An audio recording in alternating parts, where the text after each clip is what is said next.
Puji Tuhan. Haleluya. Salam sejahtera bagi kita semua. Selamat kita berjumpa. Untuk pertama kali kami berdiri di hadapan jemaat Tuhan di Bandar Lampung. Dan olehnya kami sangat bersyukur kepada Tuhan. Karena oleh kemurahannya semua telah jadi seperti ini. Dan kami berterima kasih buat Bapak dan Ibu Gembala yang telah memberi kesempatan bagi kami untuk pelayanan hari ini. Maksud keberadaan kami di Bandar Lampung adalah berhubung salah satu anggota jemaat yang kami layani dipinang oleh seorang pemuda dari Bandar Lampung, walaupun dia di Katolik, tapi lewat sharing-sharing dan pelayanan pranikah, maka pemuda tersebut telah menerima Yesus dalam baptisan air secara Injil sepenuh. Dan hari ini adalah hari pernikahan mereka yang akan berlangsung di Hotel Swiss Bell pada pukul 10.30 mungkin sebentar acara pernikahan itu akan berlangsung. Untuk tidak membuang waktu, kami menyampaikan firman Tuhan hari ini. Dalam surat yang paling pendek dalam perjanjian baru, kita lihat dalam surat Yudas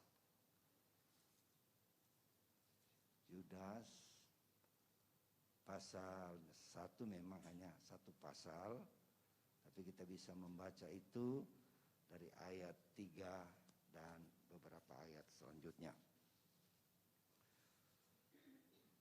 Saudara-saudaraku yang kekasih, sementara aku bersungguh-sungguh berusaha menulis kepada kamu tentang keselamatan kita bersama, aku merasa terdorong untuk menulis ini kepada kamu dan menasihati kamu supaya kamu tetap berjuang untuk mempertahankan iman yang telah disampaikan kepada orang-orang kudus.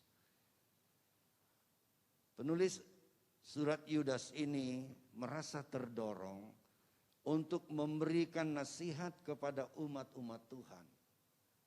Dan saya percaya dan kita percaya bahwa penulis-penulis Alkitab ini semua atas dorongan Roh Kudus. Kalau dia berkata aku merasa terdorong, itu bukan kemauannya sendiri, tetapi adalah dorongan Roh Kudus. Sebab Roh Kudus itu juga adalah pribadi Allah yang mengetahui segala-galanya apa yang terjadi masa yang akan datang. Dan inilah kelebihan dari Alkitab kita atau firman Allah, menulis hal-hal yang belum terjadi dan akan terjadi. Beda dengan surat kabar atau majalah, menulis hal-hal yang sudah lewat. Tapi firman Tuhan menulis hal-hal yang akan datang, juga menulis hal-hal yang sudah lewat. Saudara-saudara, di sini kita melihat bahwa Yudas minta agar kita terus berjuang. Untuk apa? Mempertahankan iman. Mempertahankan iman. Berarti atau konotasinya adalah ada satu saat seseorang bisa saja tidak mempertahankan iman atau melepaskan iman kepercayaannya. Di hari-hari ini terlalu banyak peristiwa terjadi dalam pengalaman hidup orang-orang percaya. Saudara-saudara, bahwa ada orang yang secara tiba-tiba melepaskan kepercayaannya kepada Tuhan Yesus dan beralih kepada yang lain.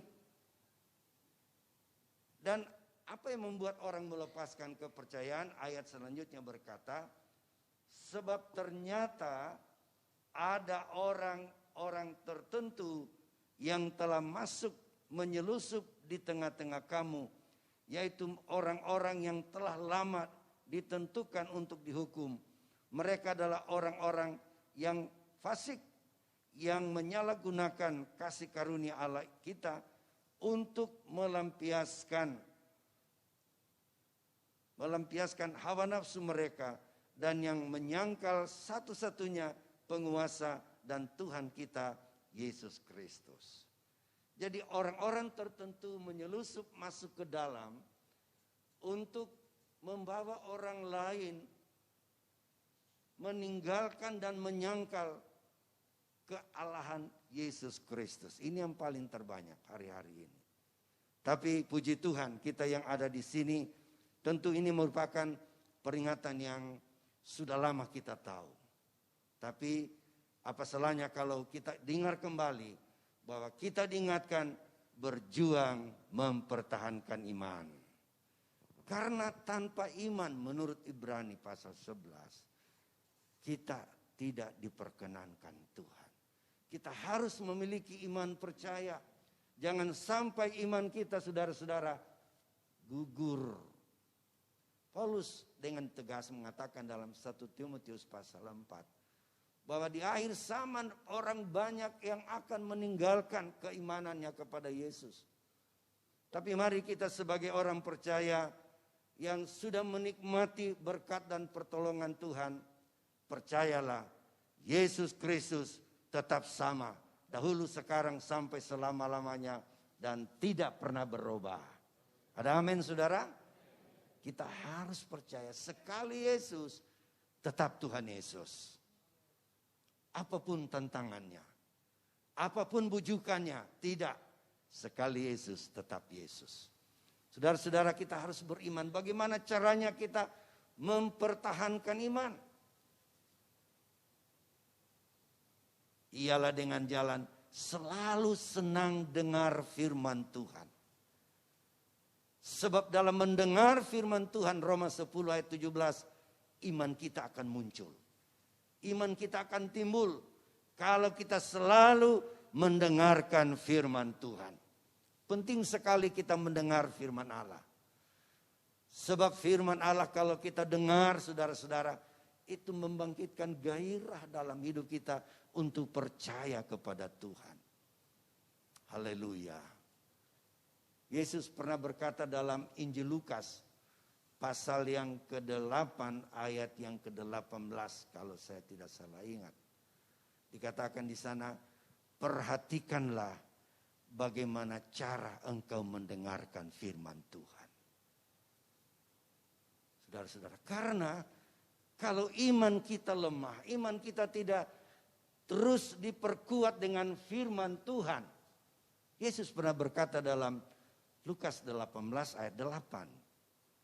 Apakah dia jumpa iman kalau anak manusia kembali pada kali yang kedua? Ini menunjukkan atau satu indikasi bahwa di akhir zaman banyak orang yang keguguran iman. Saudara-saudara, kalau kita belajar eskatologi, apa yang terjadi di akhir zaman, saya percaya kita semua sudah tahu. Bahwa dalam Sakaria pasal yang ke-13 ayat 8 sampai 9. Di sana nanti akan terbagi 3. Umat Tuhan di dalam negeri akan terbagi 3 dikatakan. Sepertiga akan binasa. Artinya akan masuk neraka. Seperti dalam Wahyu pasal 12 bahwa ekor naga akan menyeret sepertiga bintang. Sepertiga akan menyangkal Yesus sebagai juru selamat. Tinggal 2/3. 2/3 ini pun saudara-saudara akan terbagi 2. Jadi sepertiga, sepertiga, sepertiga. Yang sepertiga juga saudara-saudara akan mengalami kebinasaan. Ini sepertiga kedua. Tapi sepertiga yang diuji dan dimurnikan oleh Tuhan dikatakan dia akan muncul sebagai pemenang. Pemenang dalam arti akhir zaman ini gereja akan terbagi 2. Seperti Injil Matius 25, 5 anak darah yang pandai dan 5 anak darah yang bodoh. 5 anak darah yang pandai akan menjadi gereja yang sempurna. Tapi yang bodoh dikatakan tidak masuk di dalam pesta perkawinan. Tinggal di luar. Dan dikatakan saudara-saudara akan masuk di tempat yang paling gelap. Itulah masa aniaya 3,5 tahun. Secara eskatologi yang sudah sangat kental dengan GPDI. Bahwa sebelum Yesus datang kali yang kedua, dunia akan dikuasai oleh antikris selama 3,5 tahun. Pada masa itulah saudara kesukaran yang paling hebat yang belum pernah terjadi dan sesudah itu tidak akan terjadi lagi. Tetapi gereja yang sempurna, saudara-saudara, itu mengalami penyingkiran ke padang gurun yang Tuhan siapkan. Saudara-saudara, ke padang gurun Tuhan lindungi mereka. Jauh dari mata ular, kata firman Tuhan. Tetapi saudara-saudara yang tidak mencapai kesempurnaan, yang saudara-saudara yang pengiring Kristus, ya gitu-gitu aja. Maksudnya maju enggak, mundur juga tidak. Tapi yang Tuhan rindu kita sebagai pejuang-pejuang iman yang mencapai kemenangan. Amin.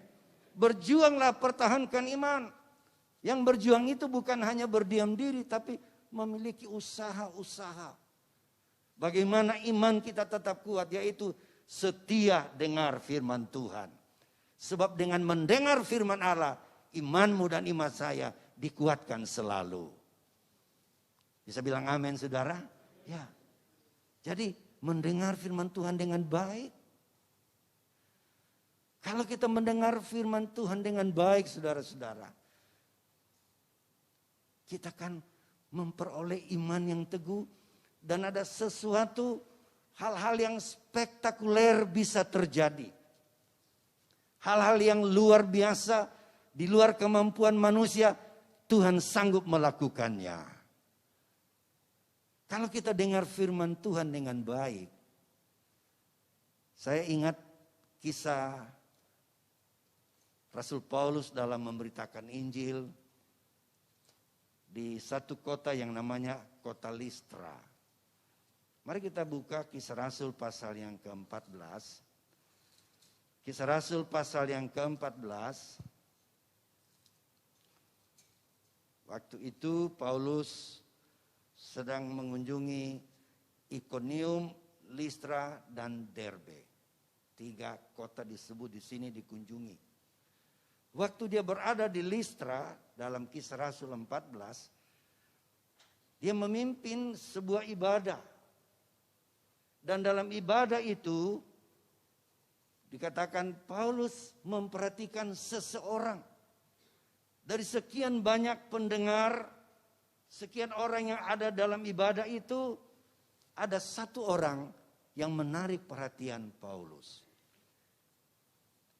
Di Listra ada seorang yang duduk saja karena lemah kakinya dan lumpuh sejak ia dilahirkan dan belum pernah dapat berjalan.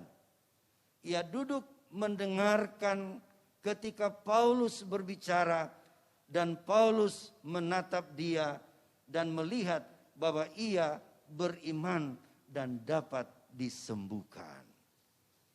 Ini Paulus melihat seseorang dan orang itu adalah orang yang lumpuh. Dia lumpuh sejak lahir, belum pernah bisa berjalan. Tapi dia duduk di tengah-tengah banyak orang dan mendengarkan firman Tuhan.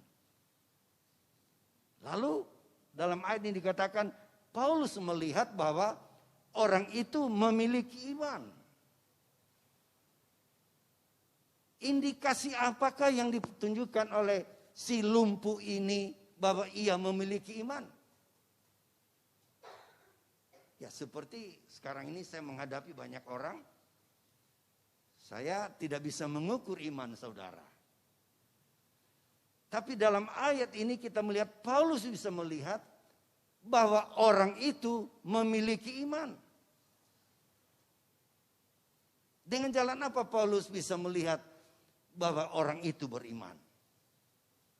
Lalu kita melihat ayat yang ke-10. Lalu kata Paulus dengan suara nyaring, berdirilah tegak di atas kakimu. Dan orang itu melonjak berdiri, lalu berjalan kian kemari. Jadi Paulus melihat orang itu ada tanda-tanda dia punya iman. Sehingga Paulus berkata, berdiri di atas kakimu. Dan itu dia lakukan. Dan terjadilah mujizat dalam saat itu juga. Sehingga kota Listra geger. Seluruh penduduk kota datang menyaksikan. Dan ini yang kita rindukan ada di hari-hari ini. Untuk apa? Supaya banyak orang percaya Yesus sebagai juru selamat. Memang ada para teolog berkata, mujizat itu zaman Rasul punya. Kita tidak. Saudara-saudara, tapi Yohanes 14 ayat 13 berkata, siapa yang percaya kepada Yesus, dia akan melakukan apa yang Yesus pernah lakukan. Apakah ayat ini hanya sekedar ditulis memenuhi lembaran Alkitab? Tidak. Firman Allah pasti digenapi. Tapi gereja dituntut, saya dituntut, saudara dituntut untuk memiliki iman yang kokoh di hadapan Tuhan. Ya. Pasti sebelum Tuhan datang kali yang kedua, sebelum antikris akan terjadi di depan kita, saya yakin akan ada kebangunan rohani yang besar. Bahwa gereja Tuhan akan mendemonstrasikan kuasa Allah yang tidak pernah berubah. Haleluya. Firman Allah tidak pernah gagal. Dan Paulus berkata kepada orang lumpuh, berdiri di atas kakimu. Dan si lumpuh ini berdiri, berjalan, kian kemari. Seluruh kota geger. Sehingga Paulus digelar sebagai dewa-dewa dengan rekannya Barnabas, saudara-saudara. Mereka disebut sebagai dewa Zeus, dewa Hermes. Mereka mempersembahkan korban. Saudara-saudara, tapi di sanalah Paulus menjelaskan bahwa mereka bukan apa-apa. Yang menyembuhkan orang itu adalah Tuhan Yesus Kristus. Saudara-saudara, itulah tujuannya mujizat terjadi. Tapi kita kembali merenungkan kebenaran yang terselip dalam cerita ini. Di manakah Paulus melihat bahwa orang itu memiliki iman?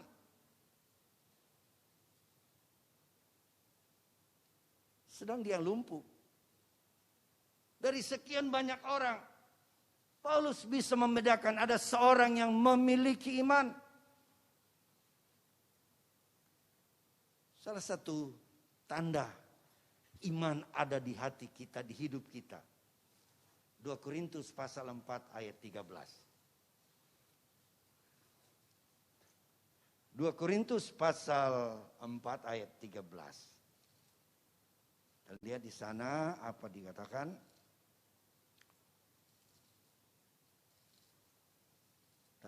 Oh ya, terlalu kecil ya. Saudara bisa membaca di sana bahwa tanda orang memiliki iman ialah dalam berkata-kata. Dalam ayat itu dikatakan, aku percaya sebab itu aku berkata-kata. Kalau seorang mempunyai kepercayaan terhadap janji-janji Tuhan, dia akan tidak diam, tidak. Tapi orang yang memiliki iman, dia selalu memperkatakan apa yang dia percaya. Haleluya. Kalau orang beriman, saudara-saudara, nampak pada kata-katanya. Kata-katanya selalu positif. Kalau negatif, saudara-saudara, itu tanda orang yang tak beriman. Misalnya berkata, aduh susah, payah, tiada harapan. Tapi kalau dalam keadaan situasi yang sulit sekalipun, tetap dia bersemangat, dia percaya. Bagi Tuhan, tidak ada yang sulit. Itu bahasa orang beriman. Bagi Tuhan tidak ada yang sulit. Dan itu juga harus menjadi perkataan kita. Amin. Kalau kita beriman, nyata pada kata-kata kita. Sebab kata-kata yang kita lahirkan dan kita ucapkan. Dikatakan oleh Tuhan, apa yang kamu katakan di hadapanku, itu yang aku lakukan kepadamu. Bilangan 14. Bilangan 14 ayat yang ke-28. Kalau kita bisa lihat. Katakanlah kepada mereka, demi aku yang hidup, demikianlah firman Tuhan, bahwasanya seperti yang kamu katakan di hadapanku, demikianlah aku lakukan kepadamu. Apa yang kita ucapkan dengan iman, itu yang Tuhan lakukan bagi kita. Amin, saudara. Perkataanmu dan perkataan saya yang berbobot iman yang sungguh kepada Tuhan. Tuhan berkata, apa yang kau ucapkan, itu yang aku lakukan kepadamu. Haleluya. Puji Tuhan. Kami pernah melayani di satu kota kecamatan. Ada beberapa keluarga Tionghoa di situ yang berusaha. Kakak beradik turun-temurun mereka menjadi jemaat di situ. Ada satu jemaat, ada satu keluarga yang selalu gaya bicaranya susah. Padahal faktanya, karena jemaat itu kami layani, mereka punya underneming, punya perkebunan kelapa yang besar. Jadi tiap kuartal panjatan buah kelapanya itu dibagi-bagi. Dan banyak sekali saudara-saudara. Nah, ada salah satu keluarga lain sifatnya. Beda dengan yang lain. Mereka semua adalah jemaat yang kami layani. Selalu bahasanya saudara, susah. Susah. Sulit. Padahal ada toko. Tiap penjatan buah kelapa, tiap kuartal itu dibagi-bagi. Uangnya banyak. Anaknya sekolah di Jakarta. Sudah jadi insinyur anaknya. Tapi kalau kami kunjungi, selalu bahasanya susah bro. Apalagi kalau ada datang dulu, ada satu zaman gereja kita yang lagi membangun di desa-desa, jadi banyak hamba Tuhan datang dengan proposal. Kalau kami pergi dengan proposal, ya memang saya selalu tahan napas. Bahasa apa yang keluar lagi ini? Susah apa? Susah bro sekarang. Oh susah bro. Saudara, saya masih saksikan keluarga ini. Akhirnya susah benar. Saudara. Mau kuat dalam Tuhan? Ucapkan yang positif. Tuhan bilang, apa yang kamu ucapkan di hadapanku, itu yang kulakukan. Satu ketika Yesus berjalan dalam penginjilan. Dia melihat pohon ara. Lalu Yesus pergi mencari buah. Tapi tidak ditemukan buah. Lalu Yesus berkata, mulai hari ini, tidak akan ada orang yang memakan buahmu. Mereka masuk kota, pelayanan. Lalu mereka keluar lagi dari kota Yerusalem. Mereka berjalan lewat jalan kemarin. Lalu Petrus berkata, Yesus, itu pohon kemarin yang kau kutuk sudah kering dari ujung sampai di akarnya. Saudara, berarti kata-kata kita mengandung kuasa. Pohon, apa dia bisa mendengar ucapan kita manusia? Kalau hewan mungkin ada telinga, dia bisa mendengar. Tapi pohon, dia tidak bisa mendengar. Tapi perkataan yang penuh kuasa membuat pohon itu bisa menjadi kering sama sekali. Ucapanmu dengan iman, kata-katamu dengan iman bisa merubah satu keadaan yang sulit sekalipun. Itulah sebabnya mari kita berjuang, pertahankan iman. Supaya lambat laun iman kita kuat. Sehingga melalui kata-kata kita pun saudara-saudara, orang bisa melihat bukti iman yang kita miliki. Saya baca satu tulisan, satu cerita penulis buku rohani, seorang penginjil, seorang wanita. Dia mendapat giliran untuk membuat Natalan dalam kelompoknya. Sebelum Natalan itu berlangsung, dia masuk dulu pergi ke supermarket untuk belanja, saudara-saudara, keperluannya. Sesudah ia belanja, hamba Tuhan ini sebelum tinggalkan supermarket itu, dia ke kamar kecil dulu, ke WC. Kemudian dia masuk dan mau keluar, ternyata pintunya terkunci otomatis. Tidak bisa ia buka dari dalam. Dia gedor-gedor dan berteriak minta bantuan. Ada orang datang melihat tapi tidak menolong, saudara-saudara. Dia melihat jam bahwa tidak lama lagi ibadah Natal kelompoknya sudah dimulaikan. Dia mulai gelisah. Dia mulai tendang-tendang pintunya tapi tidak bisa terbuka. Tapi kemudian dia duduk tenang sedikit. Dia berpikir. Terlintas apa yang saya katakan tadi. Terlintas di pikirannya. Yesus pernah berkata kepada pohon ara supaya tidak berbuah lagi. Malah pohon itu menjadi kering sama sekali. Terlintas di pikirannya. Dia ingat firman.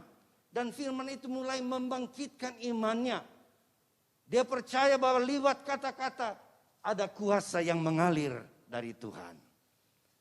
Lalu setelah itu saudara-saudara, dia berkata kepada pintu, "Hai pintu, tidak ada orang yang menolong saya.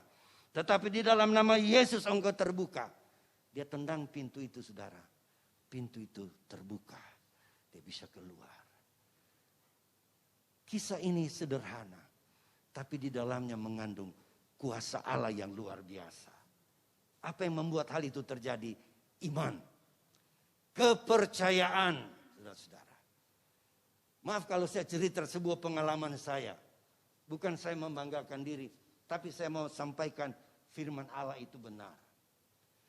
Kami melayani di kecamatan itu saya katakan tadi. Kami belum punya akses jalan raya yang bisa dilewati oleh mobil.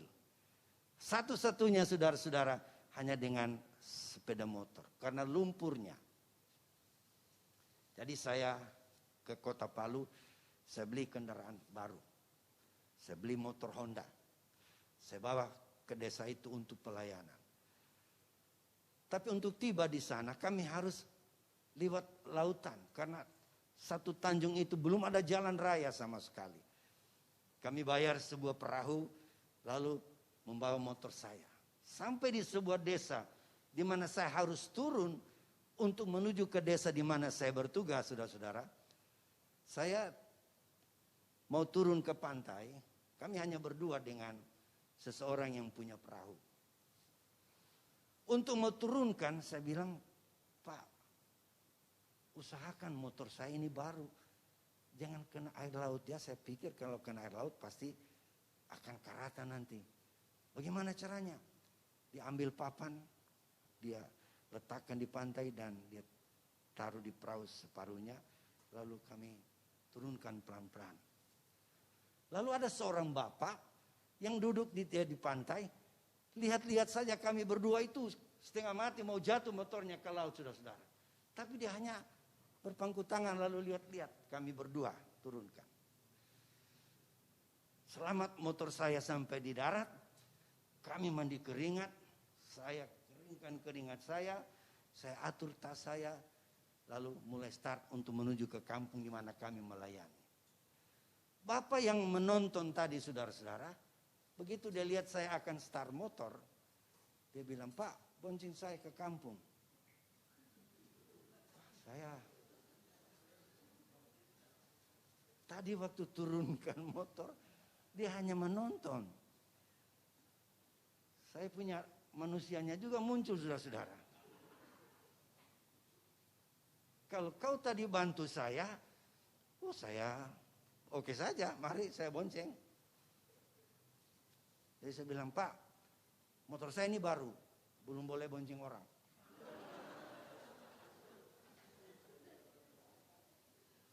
Belum boleh.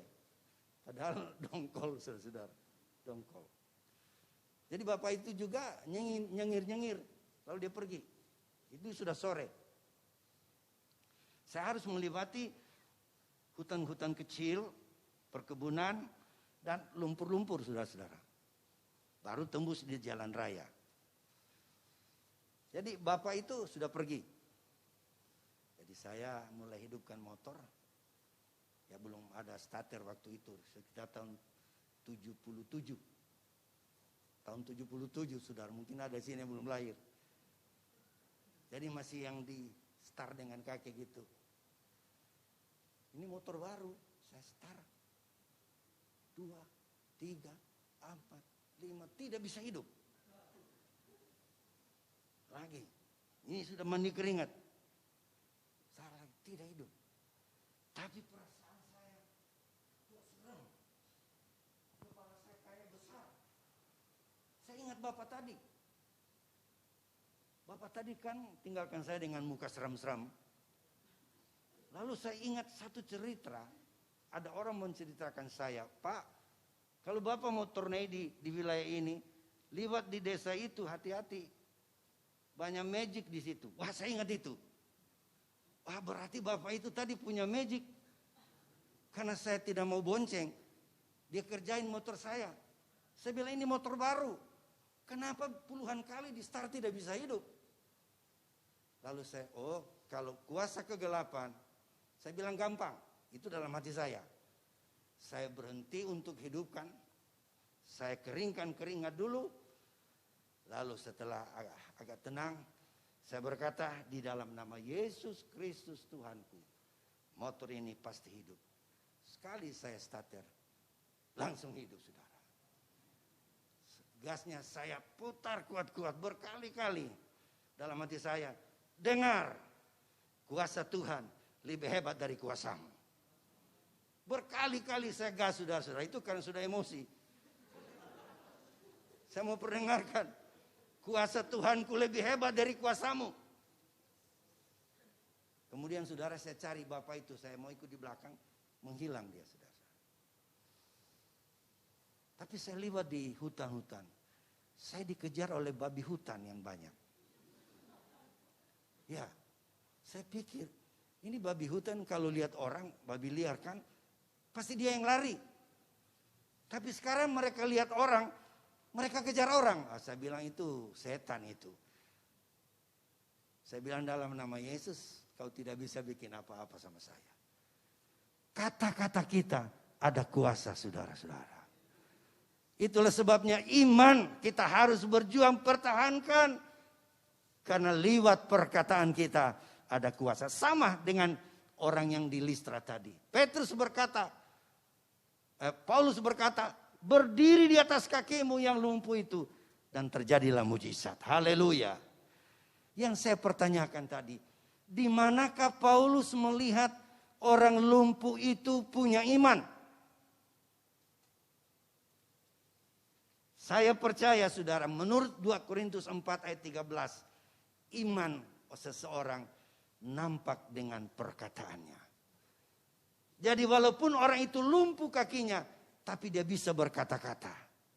Berarti waktu dia dengar firman Allah, kira-kira kata apa yang terlontar dari mulutnya? Kira-kira kata apa? Amin. Apalagi? Haleluya. Apalagi? Puji Tuhan. Tapi kalau kita dengar firman Tuhan dan memblek kita, saudara-saudara, tidak bergeming sedikit pun. Itu tanda kebekuan kita, saudara-saudara. Tapi sebenarnya kalau kita dengar firman Tuhan yang jelas, yang tegas, yang membangkitkan iman kita, kita harus berkata, amin. Haleluya. Ini warna Pentakosta dari dulu. Tapi sekarang sepertinya nanti pencet tombol, ada iman, ada haleluya, baru bilang haleluya. Kalau Pentakosta dulu, firman Allah yang menggugah hati disambut dengan kata amin, haleluya. Sekarang tombol pencet dulu, ada haleluya. Haleluya. Sebenarnya kita harus bergairah seperti itu. Bisa bilang amin, saudara? Luar biasa perkataan kita yang berbobot iman, akan ada sesuatu yang terjadi. Segala puji bagi Tuhan. Haleluya. Ada ayat di dalam Mazmur. Biarlah semua umat berkata, amin, haleluya. Puji Tuhan. Tapi saya ingin mau bicara lebih panjang. Saya dikejar oleh waktu. Ada acara di depan. Tapi yang jelas kita dituntut supaya memiliki iman terus menerus. Bisa bilang amin? Saya hanya mau tambah satu ayat. Sebagai bukti kita punya iman. Bukti pertama tadi, lewat kata-kata kita. Lewat bahasa kita. Amin, haleluya, puji Tuhan. Waktu dengar firman Tuhan. Yang kedua sebagai bukti kita punya iman. Yang terakhir. Roma pasal yang ke-15 ayat 13.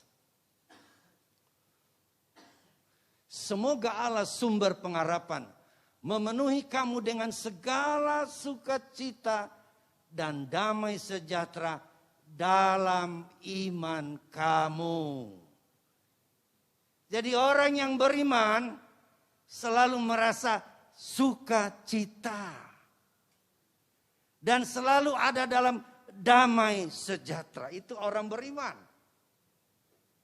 Jadi kalau masih murung, kalau kita beri kesaksian, kita berikan dorongan firman, dan dia masih murung, saudara-saudara, imannya belum berfungsi. Tapi kalau kita berikan dorongan dengan firman Allah, lalu dia bangkit dengan sukacita. Oh iya Pak, iya Pak Gembala, benar itu. Amin, haleluya. Dia bersukacita, saudara-saudara. Di situ iman kita muncul. Di saat masalah sulit sekalipun, kalau kita yakin tangan Tuhan menolong membela kita, kita bisa tersenyum, saudara. Di masa yang sulit sekalipun, kita masih bisa tersenyum. Karena apa? Karena iman yang bekerja di hati kita. Tapi kalau murung terus, saudara, bagaimana dengan iman? Tapi saya percaya kita semua pagi hari ini telah memiliki iman. Namun terus berjuang supaya iman kita lebih hari, lebih teguh. Dan sampai Yesus datang pada kali yang kedua, kita jumpa dengan dia di awan-awan yang permai. Tuhan memberkati kita sekalian. Puji Tuhan, saya serahkan pada Pak Gembala.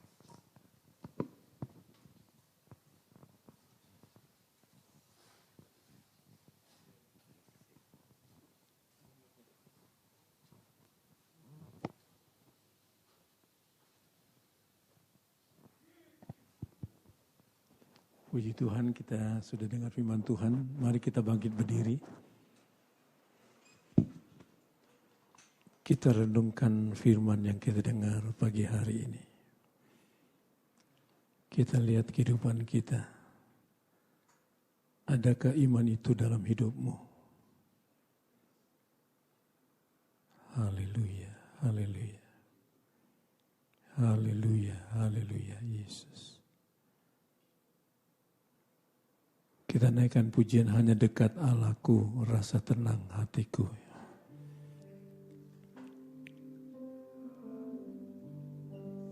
Hanya dekat Allahku, rasa tenang hatiku. Kau sertai jalanku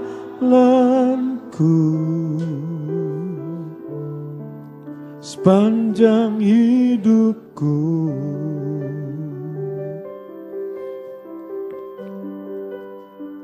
Hanya dekat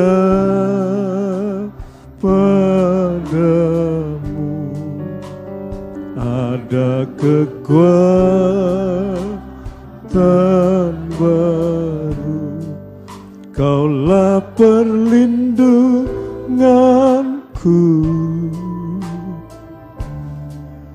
keselamatanku. Katakan, ku ingin selalu bersekutu denganmu. Ku ingin selalu bersekutu denganmu,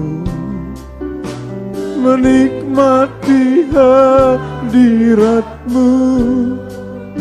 Biarkan rohmu tinggal dalam hidupku. Sungguh indah bersama. Ku ingin selalu, ku ingin selalu. Haleluya. Yesus, Yesus, Yesus.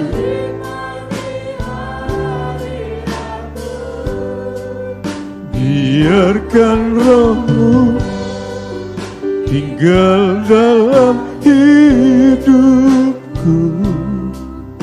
Sungguh indah bersamamu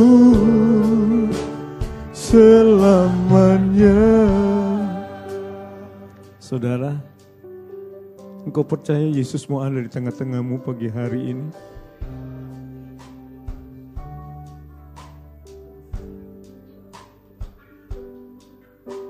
Apa yang kau bawa, saudara, pagi hari ini? Masalahmu, persoalanmu. Katakan sama Yesusmu, saudara. Sampaikan semua dengan imanmu kepada Yesusmu. Dia sanggup menolongmu, saudara. Orang lain tidak bisa menolongmu. Yesusmu sanggup menolongmu. Haleluya, Yesus. Panggil namanya, saudara. Yesus, Yesus, Yesus, Yesus. Kina malamaturi ala bakarina lasakan kamu alalahi. Dia tahu keberadaanmu satu persatu. Dia mau menolongmu pagi hari ini, saudara. Pulang dengan berkat Tuhan bersamamu. Pulang dengan jawaban Tuhan bersamamu. Pulang dengan kesembuhanmu, saudara. Yesus, Yesus, Yesus. Kina malam mata kira lawakan kamu halalahir, Yesus. Katakan, ku ingin selalu, sampai kita angkat tangan kita ke atas. Ku ingin selalu bersekutu denganmu, menikmati hadiratmu. Biarkan rohmu tinggal dalam hidupku. Sungguh indah bersama. Ku ingin selalu. Haleluya.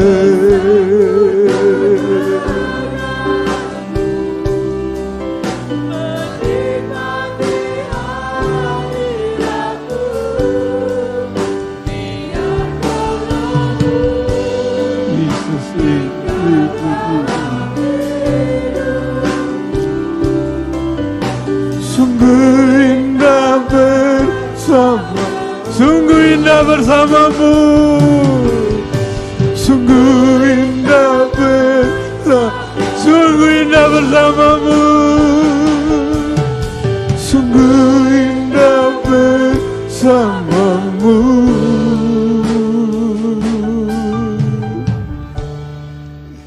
Selamanya.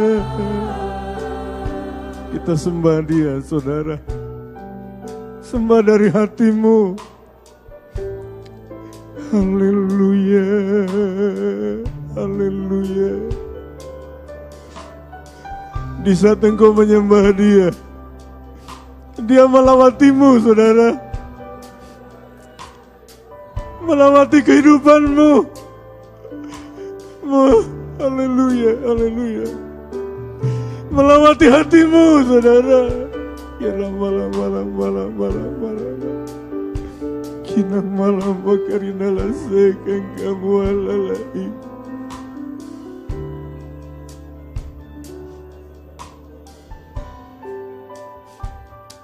Terima kasih Yesus.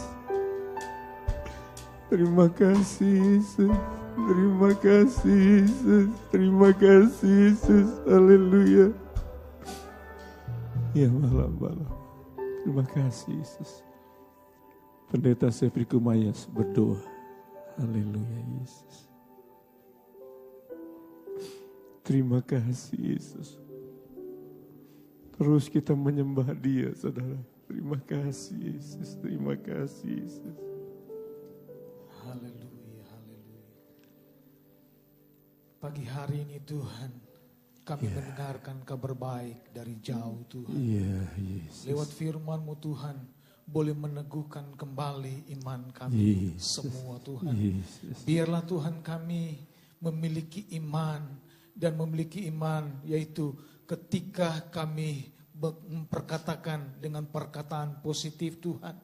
Dalam perkataan positif itu Tuhan, kami boleh melihat mujizat Tuhan terjadi. Kami boleh melihat keajaiban terjadi dalam hidup kami. Itu sebabnya Tuhan, jadikan firman-Mu kekuatan dan pedoman dalam hidup kami. Ketika kami memiliki iman, kami memiliki damai sejahtera dan sukacita Tuhan.